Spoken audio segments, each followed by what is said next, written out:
receba o que Deus tem para ti. Porque o que Deus tem para a nossa vida, nós vamos receber pelo Espírito. Então é necessário que o teu Espírito seja pronto. Isso acontece pela palavra, de sorte que a fé vem, e vem pelo ouvir a palavra. Então, quando você estiver a meditar nas Escrituras, não leia com uma consciência de historiador, como que estou a ler a história de um tal Abraão. Não, a história de ontem de Abraão pode ser a minha história de hoje. A história de Isaac de ontem pode ser a minha história hoje. A história de Jacó pode ser a tua história hoje. Porque o Deus de Abraão é o Deus da tua vida. O Deus de Isaac é o mesmo Deus que está sendo adorado aqui nessa noite. Deus não mudou. É possível sim. Por isso escuta. Todas as vezes que você meditar nas Escrituras, leva a sua meditação em oração. Quem medita na palavra nunca fica sem propósito de orar. Esses crentes que oram 5 minutos e dizem agora vou falar, mas eu não tenho mais o que vou falar. É porque estás a orar a tua palavra. Ora a palavra de Deus. Medita nas Escrituras. E você vai ter motivo para orar. A partir de hoje, querido, vamos renovar a nossa mente. Há uma pressão, desculpe dizer isso.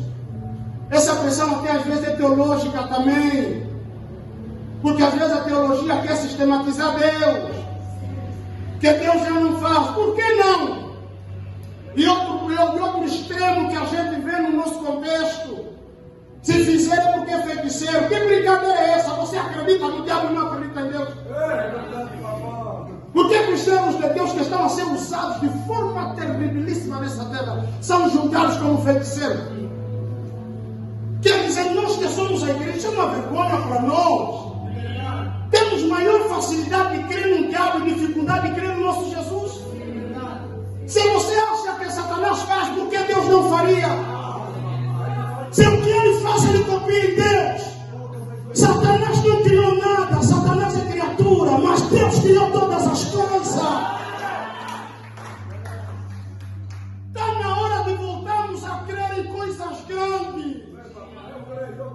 Está na hora dos nossos cultos, aleluia, serem marcados com milagre. Está na hora de termos crentes, aleluia, que quando se prostra na madrugada, ele diz assim: Senhor, não te deixarei ir, serei não abençoados. Está na hora, ora, se desceu o anjo para visitar Jacó, me deu uma razão para anjo não te visitar.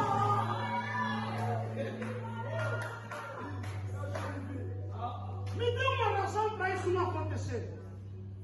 Se o anjo foi na casa de Cornélio, que era gentil, e eu que sou a igreja, por que não pode vir na minha?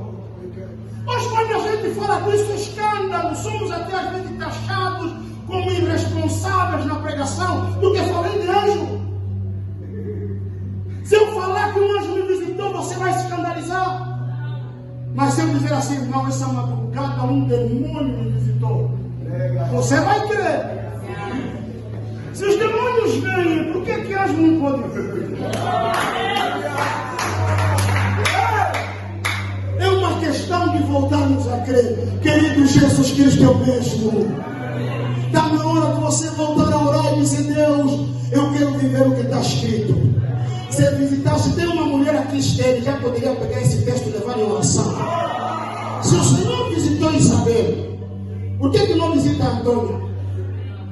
Se visitou Isabel, por que não visita a irmã Ana? Se o Senhor visitou Isabel, por que não te visita? Mas que ideia é essa que nós, igreja, queremos conceber de que o Senhor já não faz? E quando eu vou orar, quando eu vou meditar, eu vou buscar Deus para buscar uma razão? Não tem. Por que Deus já não nos visita? Por que você acha? Queridos, eu vou contar aqui uma experiência, tomara que você não se escandalize. É para quem crê. Para mim, quem não crê, não crê. Eu e mais alguns irmãos fomos orar por alguns dias no monte. E porque estávamos a levar cargas que nós não conseguiríamos suportar porque íamos ficar 2, 3 dias, apareceu um jovem. Eu disse, posso ajudar?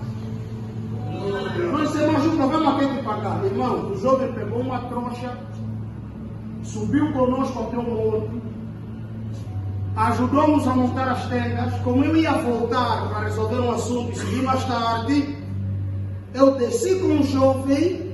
Irmãos, o jovem subiu no meu carro. Eu lhe perguntei, ainda vai ficar onde? Disse, ali perto. Eu estou a dirigir.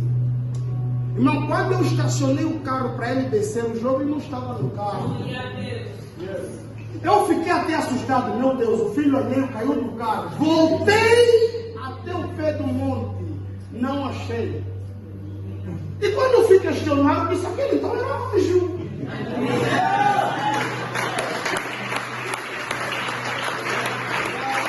Eu não disse que alguns iam escandalizar. Eu não disse que alguns iam falar como você está escandalizando. Me dê uma razão porque não pode ser. Não? Porque os anjos nas suas aparições têm várias formas. Vai ler a Bíblia. E muitas vezes aparecem na forma humana.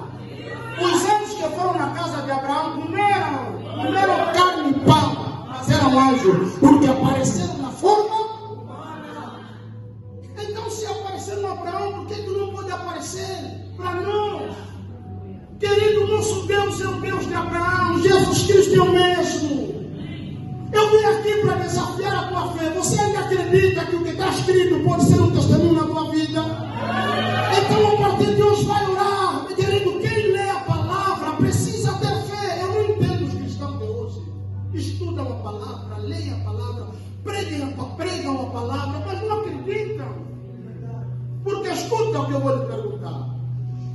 Se não for para viver o que está escrito, por que chegou a mim? Eu às vezes quando oro faço essa confusão com Deus. Eu digo assim, Deus, se não for para viver, não permitiria que chegasse ao meu conhecimento. Chegou por que a mim? Por que você acha que apesar de tanta luta que Satanás levantou, usou reis, imperadores contra a palavra de Deus, por que ainda assim Deus preservou a palavra até chegar a mim? Você já leu a história da igreja? Você já leu a luta que Satanás levantou para inibir a palavra? Mas Deus sempre preservou a palavra para que chegasse a ti. A questão que eu lhe coloco é: por que Deus permitiu que isso chegasse ao teu conhecimento? E não ser só para eu ler e saber, afinal Abraão gerou filho a essa idade, ok, tomei nota. É só para isso? É só para isso? Afinal Isabel já era velha, era estéril, depois gerou filho. Tomei nota. Já sei, já tenho uma história para contar para os meus filhos dormirem. É para isso? É por isso, aprenda com Abacuque. É por isso que Abacuque, quando leu a palavra, ele disse assim: Senhor, li, ouvi a tua palavra e temi. Aviva a tua obra no meio dos sábados. Ele está dizendo: Senhor,